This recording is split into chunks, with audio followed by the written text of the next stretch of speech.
Okay, we are live. Hi, this is William Ramsey. Welcome to William Ramsey Investigates. On today's show, I have a very special guest. His name is Josiah Bates. Last name is spelled Bates. He just published a book, at least on Amazon. It was May 28th, 2024. Full title is In These Streets, Reporting from the Front Lines of Inner City Gun Violence. It's a really interesting book. I enjoyed reading through it. And it's different than some of the academic books I've read about kind of law and order or law enforcement or the legal system, in that really takes you to the streets and talks to people who have personal stories about this crisis of gun shooting and gun violence, especially in certain cities like the for example, like Chicago is almost kind of like a war zone, but he's in New York. But this is his first book, and I'm delighted to have him. So, Josiah Bates, welcome to the show. Yeah, thank you so much for having me. I'm really happy to be here. Yeah, the book is it's really just an extension of the criminal justice coverage I've done over the last 6 or 7 years, I would say.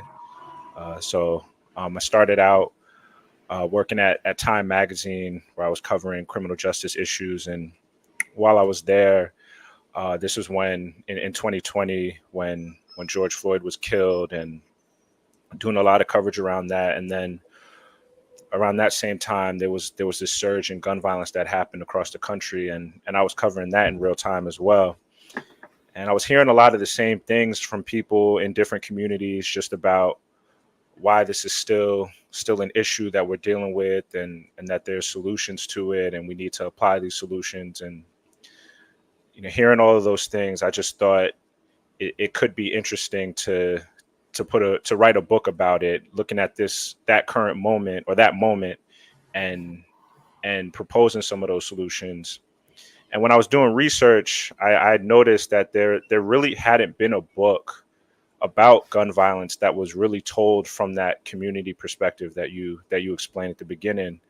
There's a lot of academic books out there, a lot of books from the law enforcement perspective, a lot of books from the policy perspective, but not really many from the community side. So that was what I wanted to focus on when I wrote this book, and also focus on laying out the solutions. So that's just a little bit of background on how the book came together.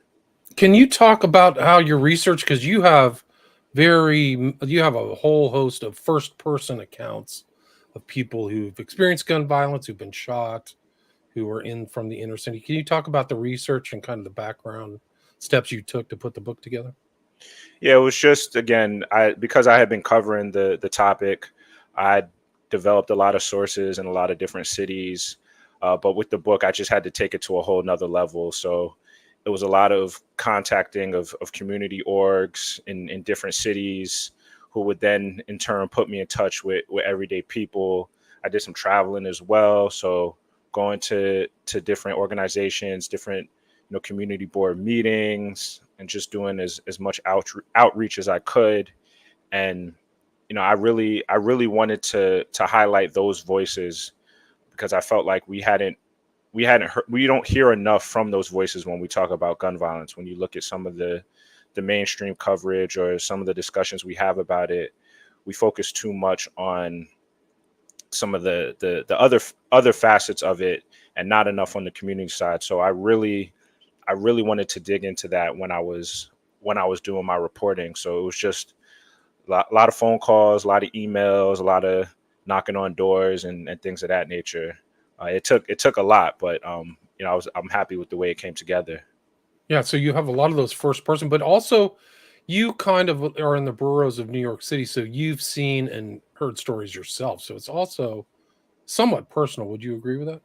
Yeah, absolutely. I opened the book, the preface. I talk a lot about my own family's experience with gun violence, and kind of go into all the different relatives, parents, cousins, uncles, who've all had experiences, and myself having experiences. And the reason I did that, the book itself is not about me, and it's not about my family, but the reason I did that was to show just kind of how widespread this problem is.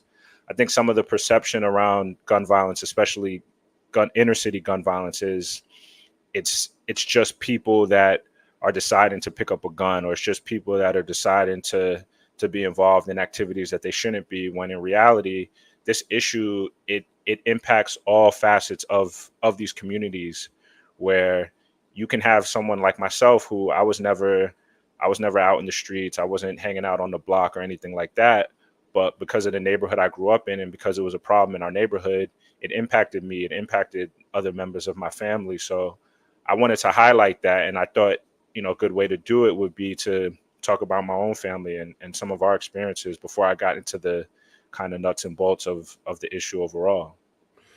And the rise of gun violence is really something unique. So even in the last years, it's increased. Is that correct?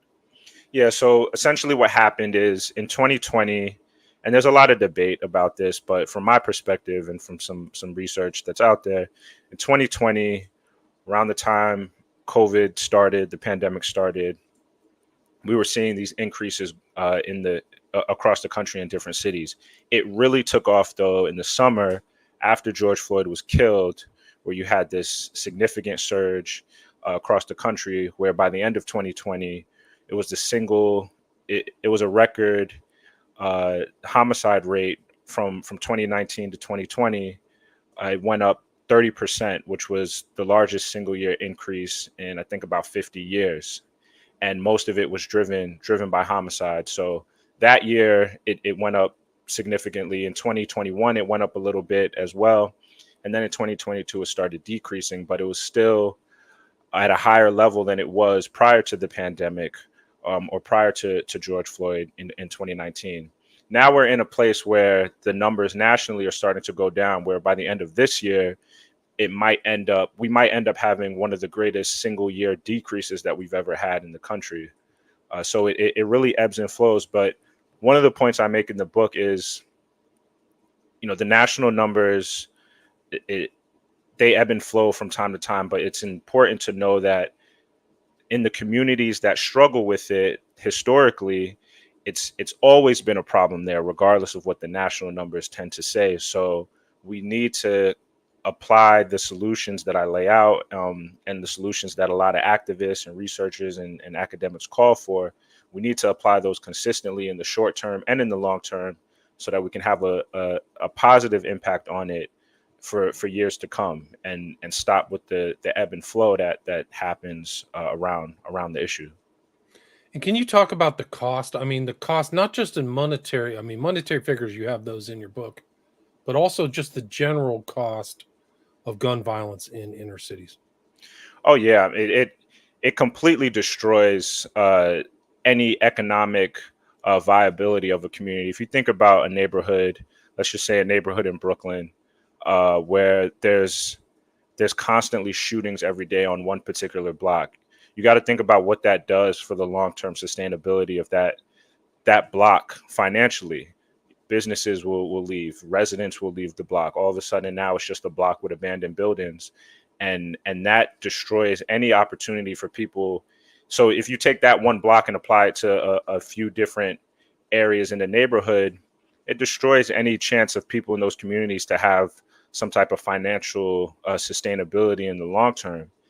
So that's just the financial cost, and that's difficult to track, just because it varies from city to city. But you're talking hundreds of millions of dollars, and then obviously when you think about you can't put a price on somebody's life. So you think about the amount of families that have lost loved ones, that have to bury loved ones, that have to deal with all of that. Like that type of stuff is priceless. So that's another part of this issue that I don't think the general public thinks about enough when we're talking about the how this destroys communities financially and economically, and just the impact that it has on people's livelihoods. Again, whether or not you're the one picking up a gun or not.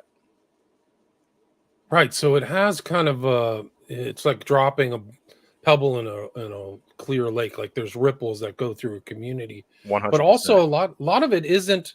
There's a lot of third party people getting shot. Like maybe the public perception is two guys get a gun and shoot, but that's not the case. Like the story of the basketball player, super talented basketball player, was just at a party. Maybe you could tell some of those stories of like the innocent people who get caught in the crossfire. Absolutely. It's one of the most heartbreaking aspects of this is a lot of times when there might be a conflict between two people or a conflict between two gangs or whatever, a lot of times it's the innocent bystander that gets shot. And that story you mentioned is a story out of Harlem where a young man, he was a legend in the neighborhood, played basketball at one of the local high schools, was playing D1 basketball at a school in Texas, came home uh, after his junior year and was just home in his neighborhood, was out the weekend, I think of a Father's Day weekend. He was out at a barbecue, and this was in 2022, and there was a lot of people out. It was late at night, and all of a sudden, two groups of people got into a conflict. They started shooting at each other, and about, I want to say 10 or 12 people were injured, but that young man was killed. And we see stories like that that same type of story can be found in many inner city communities, and it's just heartbreaking because someone like that, they're not going to get the attention when in the aftermath, because inner city gun violence, community gun violence, whatever you want to refer to it as, it's something that's just kind of accepted in these kind of neighborhoods. So when someone like him is killed, when an innocent bystander is killed, you see people, offer condolences and stuff, but we just kind of move on because we've accepted that there are certain neighborhoods in America where this type of gun violence is tolerable, and it's just heartbreaking because you have people like him whose lives are cut short for no reason other than they were just in the wrong place at the wrong time. Right. It's Darius Lee was his name, right? Yes, Like I yes. remember hearing that story, and there's a lot of stories like that, like kids getting shot, recriminations, false identification. Somebody thinks that he's a member of a rival gang. Somebody walking home from school. So it's just the randomness of the violence at times, and I think a lot of that is happening is not good. But there's also it happens in the context of the inner city and the police. Can you talk about the relationship between what you think or what your take is on the inner city and the police? When I know there's a lot of kind of distrust, maybe you could address that. Yeah, so that's a very complicated aspect to all of this. The police and residents in inner city communities for decades now have had a very tense relationship. You can point to all different factors that drove that. Whether it's how police reacted to the crack cocaine epidemic in the late '80s, to the crime bill in the '90s, where the mandate for police departments across the country changed, to the various incidents of unlawful police killings and the reaction that communities and residents have to that. So that relationship is tense, and the issue with that is that tense relationship is what drives the distrust that people have in the police, and it also makes the police job more difficult when they're trying to investigate or when they're trying to solve homicides or when they're trying to address crimes. People don't want to talk to them. People don't want to interact with them. The police tend to have difficult relationships with community groups, and they haven't built the dynamic with those community groups where they can build some type of relationship or build some type of connection. And all of that again is just a cycle that leads to more of the violence that we see. And then when you have situations like what happened in 2020 with George Floyd and everything that came after that with the defund the police movement and stuff, you hear anecdotally from different cities, police taking a step back from the proactive measures or taking a step back from their responsibilities, where they let certain things slide and they're not policing or they're not out in the streets the way they should be, and in turn that can lead to more violence. This is a very complicated sort of aspect of this discussion, and we can get into some more of these details, but the reality is the police have a role to play in this. They need to be more strategic and more direct in how they're addressing violent crime and gun violence in these communities. but they have to do it without uh, being. They have to do it without criminalizing entire neighborhoods. They have to do it without criminalizing entire communities, and they have to build some type of dynamic with people in these neighborhoods, or they're never going to have the type of impact they should have. Right. It was interesting. Like that was the first time I heard the terms over and under policing. So the policing isn't what you think it might. I mean, maybe an outsider, somebody who doesn't live there, like some of the application doesn't happen just because of mutual distrust. So George Floyd didn't happen in some vacuum. There was a pre-perception of abuses, which I mean, I think there's real stories out there of like unnecessary shootings, things like that. So. I mean, I think that's part of the law. Like you said, it's a complicated kind of tapestry, but that's one of it. And I thought the vignette you had about Simon, the guy who wrote The Wire, was interesting because Baltimore has that similar problem. And what was his take? He had kind of an interest. Wasn't he the one who used that word over and under policing? Yeah, he's the one that quoted saying the communities are being over policed and under policed at the same time, which I thought was pretty fascinating the way he broke it down, basically saying that the police have focused on the wrong thing. They're over policing, but in the wrong way, right? Stopping and frisking, drug offenses, focusing on these things that don't actually drive down violent crime. But what they're not doing is targeted investigations into very specific people in very specific areas that are struggling with violent crime. That takes more work, that takes more effort, that takes more money. And that hasn't been the mandate for police departments since the war on drugs started, which is something that David Simon is very passionate about. But that hasn't been the mandate from police departments since we started the war on drugs. The mandate has been drug deterrence, like focusing on drug dealers and drug users. And so that's kind of the breakdown of you're over policing, but you're also under policing at the same time. And we haven't been able to, in a large scale way across the entire country, we haven't been able to find that middle ground where you're not violating everyone's civil rights, but you're focusing on the specific people who are harming the community and hurting the community. Because one thing people don't realize about inner city gun violence is you don't have a bunch of people in these communities running around shooting people. If you look at the community as a whole, it's a very small percentage of the community, of people in the community that are involved in this. And if the police took more, had more strategy in their actions, they could identify those people. There are examples that we have from the past in different cities of police doing that, and the impact that had on violent crime in the city. And so, or in that specific city. So it is something that the police are capable of doing. It's just a matter of whether or not the departments and the leaders in those cities have the political will to do it. Right. And you talk about the defund police, but that's not, I mean, that's kind of in the public mind, I think, through the media, but it's not necessarily getting less money. Would you agree with that? Is that true?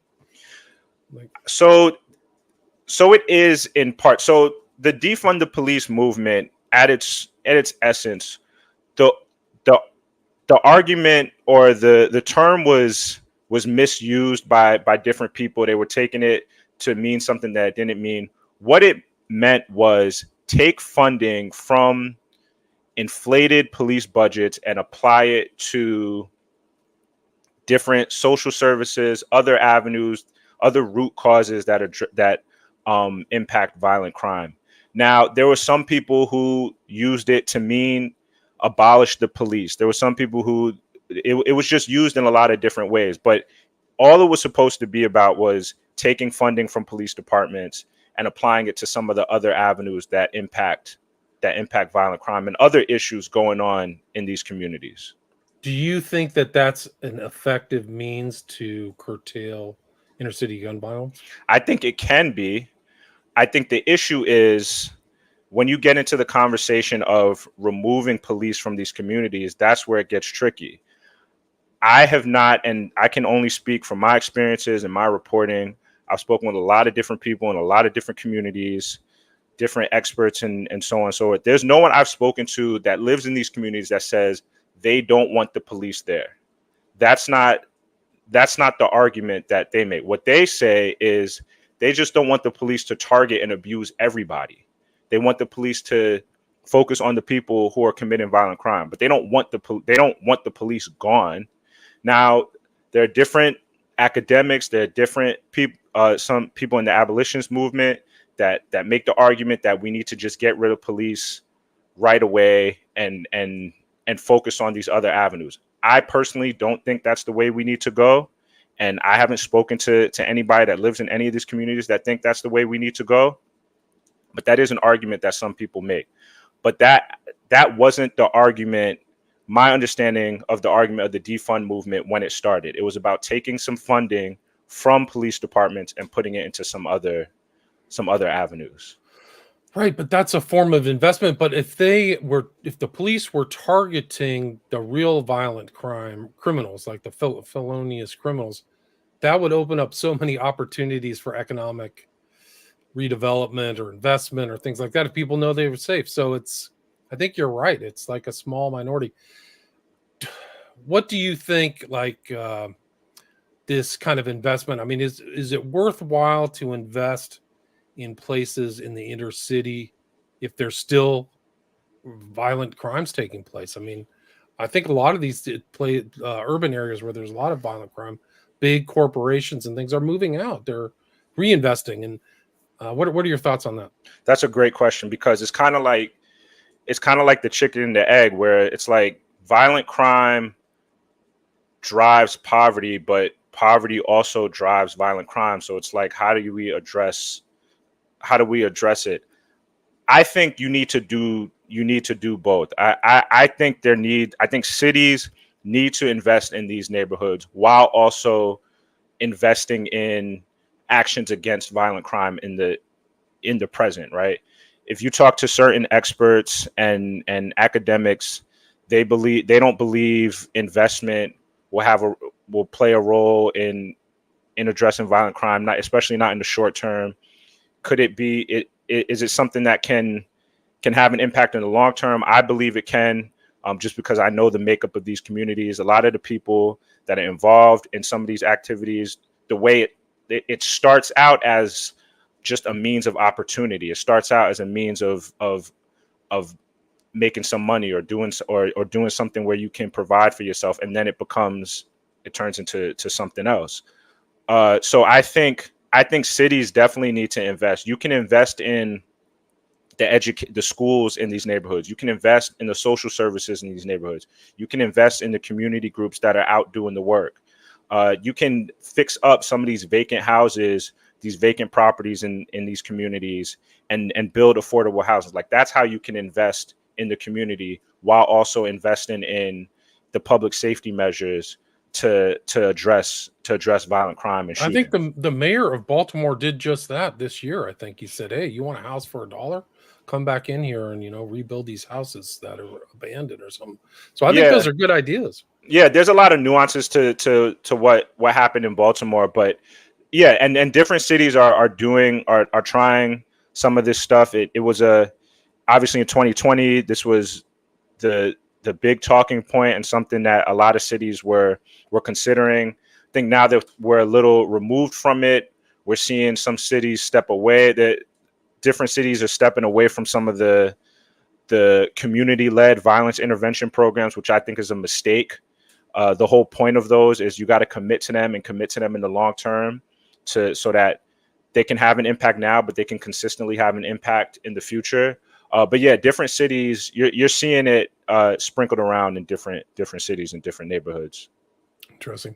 And what is your opinion on the criminal justice system itself? Not just the police, but the fact that some of these guys are going through the system over and over. Do you feel or is your opinion or view that has to be adjusted as well? Or what's your opinion on the impact of just the general criminal justice system? Yeah, I mean, look, the criminal justice system is flawed. Like, I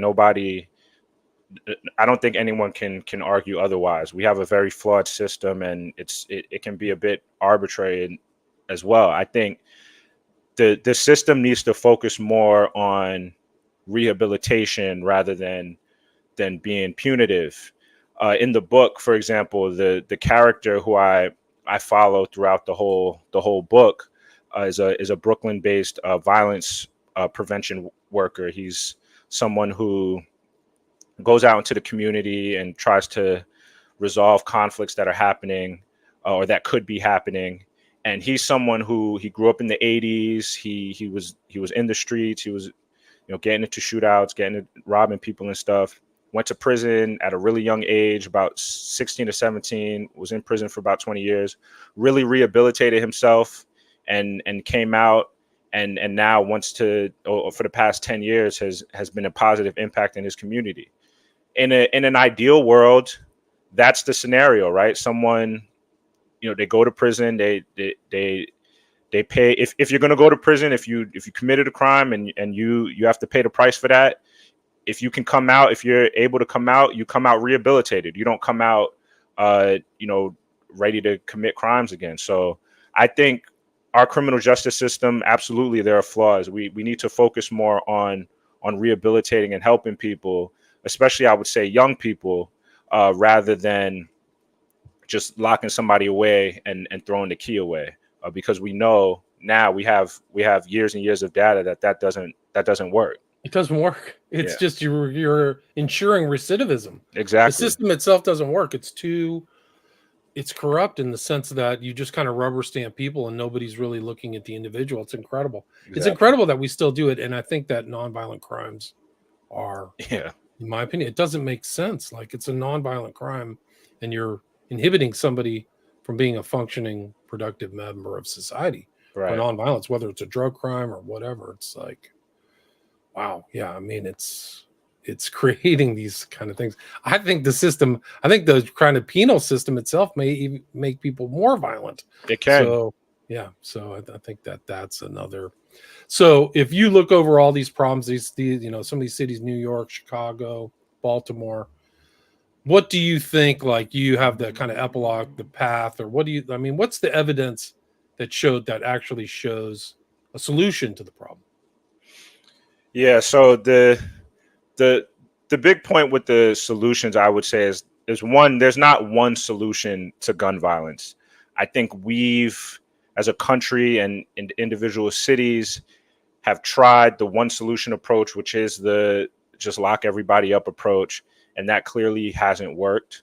So I think the solutions, again, there's multiple, right? We have to attack this from different sides. So we have to attack the poverty side of things. We have to address the policing side and the effective policing side of things. We also need to figure out a way to get a handle on gun laws, right? Our gun laws aren't standardized. Different states there's some states with strong gun laws. There's some states with weak gun laws, but you have states with strong ones that still struggle with gun violence. For example, New York, right? New York has some of the strongest gun laws in the country. But the city still struggles with gun violence because guns from weaker states get into New York. So I think there's not one solution to the problem. We have to apply all the different proposed solutions at the same time. We need to really evaluate what's being done on the ground. That's another big component of this. It's not just about trying something and just seeing if it works. Like, we need to really evaluate what's happening. We need to gather data and information and see if what's happening in one city can be applied to another city. Because one thing about gun violence and crime as a overall is, as much as it's a national conversation and a national discussion, it's a very local issue. It's something that, gun violence prevention in Newark, New Jersey may not look the same in Baltimore, right? They could probably take some things that are being done in Newark and apply it to Baltimore, but every city is different. So each city needs to really evaluate what's happening on the ground and what specifically what specifically they need to do to address the problem. Is it true that a lot of the gun violence is committed by kind of younger perpetrators? That's not so. That's actually kind of a myth. Anecdotally, it is, and there are certain cities where there's a lot of youth violence. I know Philadelphia, maybe last year or the year before, they had a real issue with youth gun violence.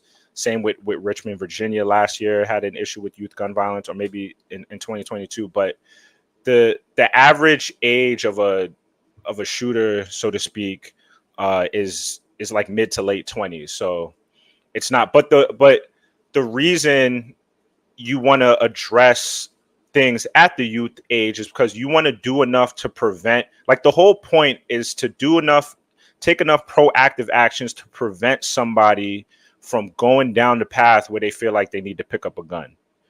Right. The main character that I talk about in the book, he picked up a gun when he was like 12 or 13 because he had moved from he was living in a on a decent block in Bed-Stuy.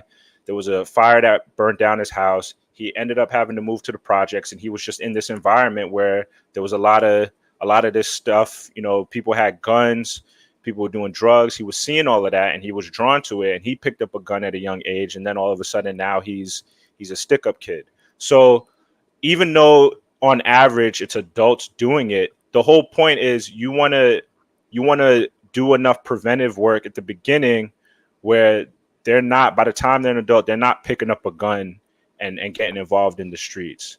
So that's why the focus on youth, I believe, is very important. And you're seeing a lot of cities focus on youth, reaching the youth. A lot of these programs in different cities are about, getting to the youth, talking to the youth, and things like that. So even though the average age isn't a kid, it's still important to reach the kids and address this problem with kids.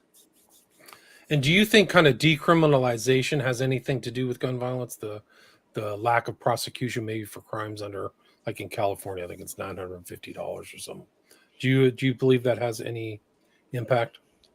I think it does in different cities. I know Washington D.C. There's a huge conflict going on between the U.S. Attorney's Office not prosecuting gun crimes and the police department not bringing them cases or bringing them arrests that they're not prosecuting. I think that plays a role, but again, as I said earlier, there's not one factor that drives this. So I think it does play a role. I do feel like sometimes people they point to that as being like the main reason or like the only factor, and I don't believe that that's true. Have you ever heard of gun? Ephesians asks, have you ever heard of gun crates being dropped? Do you think that there's outside forces encouraging gun violence? Do you think that's possible or plausible? In terms of what, like people? Well, just like if you remember some of the George Floyd riots, they had like, mysteriously all these bricks showed up on the streets. Oh, I don't really believe that. There's not a whole lot of evidence to support that. Now, I will say the way these guns are getting into the community, that's something that's probably a way a way to look at it where these guns aren't being brought into the community for the most part, by community members. They're being trafficked in. So that's something. Is it just like somebody driving in and dropping a bunch of a box of guns and just leaving it on the street? That's not happening. But the black market, the way these guns are trafficked into the community, that's something that's been a problem for decades. So Who do you think is trafficking him? Is it the mob? Is it the cartels? Like, how is it? Because there is a gun culture.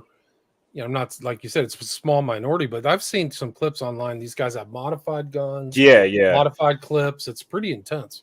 I mean, it's gun traffickers. It's people that sell guns in the market, in the legal market, and they're brought into these communities. It's straw purchases where you have someone who's a legal resident or who can legally own a gun, buying a gun for someone who can't legally own one. So it's all different ways that guns get into the communities. It could be, gangs buying a bunch of guns from another state and bringing them into a community. So there's a lot of different ways that it happens.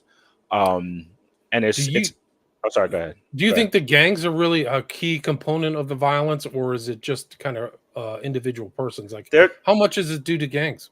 it's a small percentage. I think nationally it's about 10%. If you look at individual neighborhoods, it can be larger than that, but gun violence is typically in these communities is typically driven just by conflicts between individuals. It could be a group of people hanging out outside, and because they live in a neighborhood where they feel like they have to carry a gun, two guys get into an argument, someone pulls out a gun and shoots.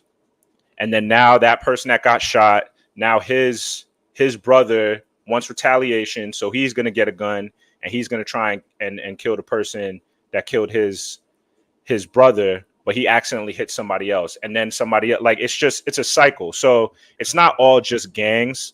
Gangs are certainly a part of it, and when you're talking about gangs, that to me goes back to the strategic policing that needs to happen.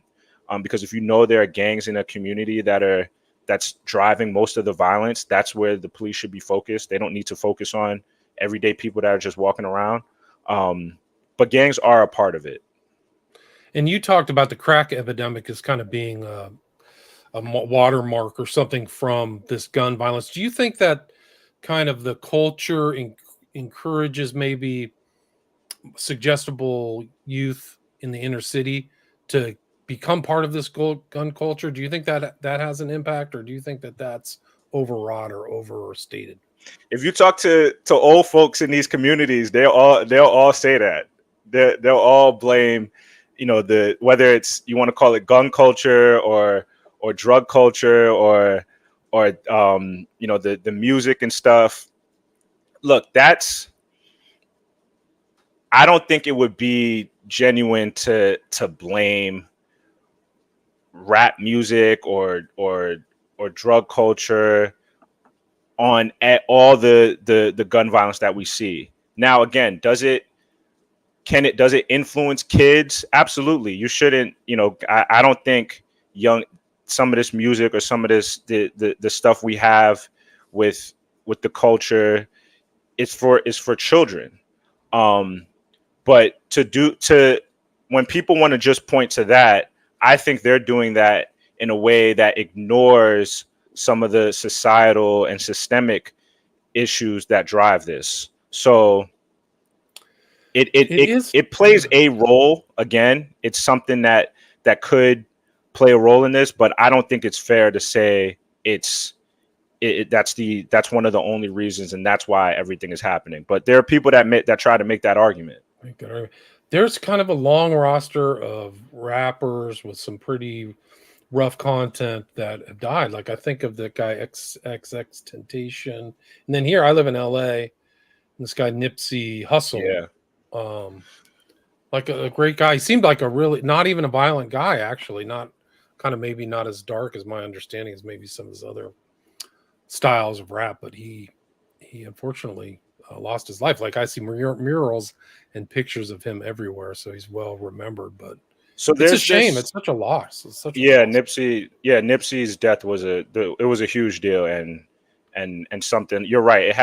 That had nothing to do with gangs or anything. That was just a very unfortunate situation. But there's this emergence, or there's been this emergence over the past decade or so of subgenre in rap called drill music, which, just to explain it kind of quickly, is gang members getting involved in the rap game, and they're talking about, if you listen to some of the music, it's a big deal in Chicago, and it's driven a lot of the gun violence that we've seen in Chicago over the past decade. But they're getting on songs, and they're talking about real conflicts that are going on between these different gangs. So that is definitely driving some of what we see in very specific communities, right?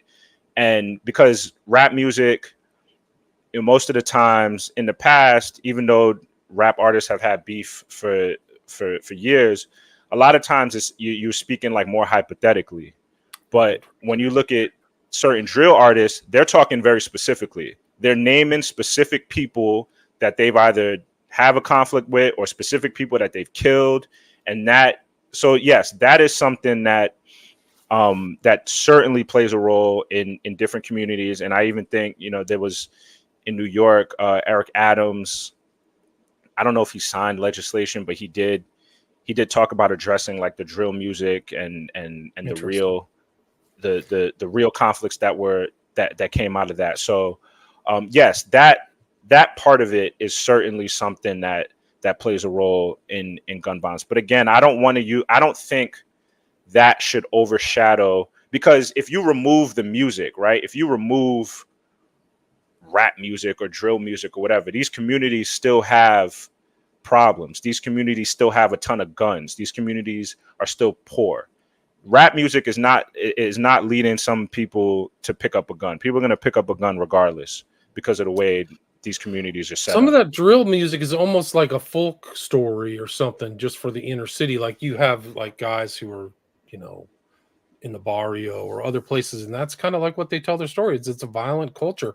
There was a guy, I forgot his name, but like he didn't make it. He had an encounter, I think, in Miami and got shot.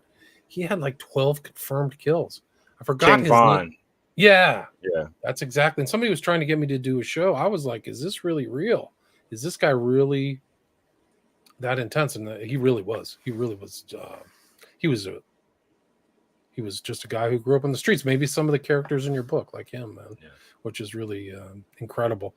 We are at the 40-minute mark, Josiah. Where are you working? I saw that you're at website writing for the Griot right now, right? Can you talk about maybe some of your other work, what you've been working on, and then talk about where people can find In These Streets?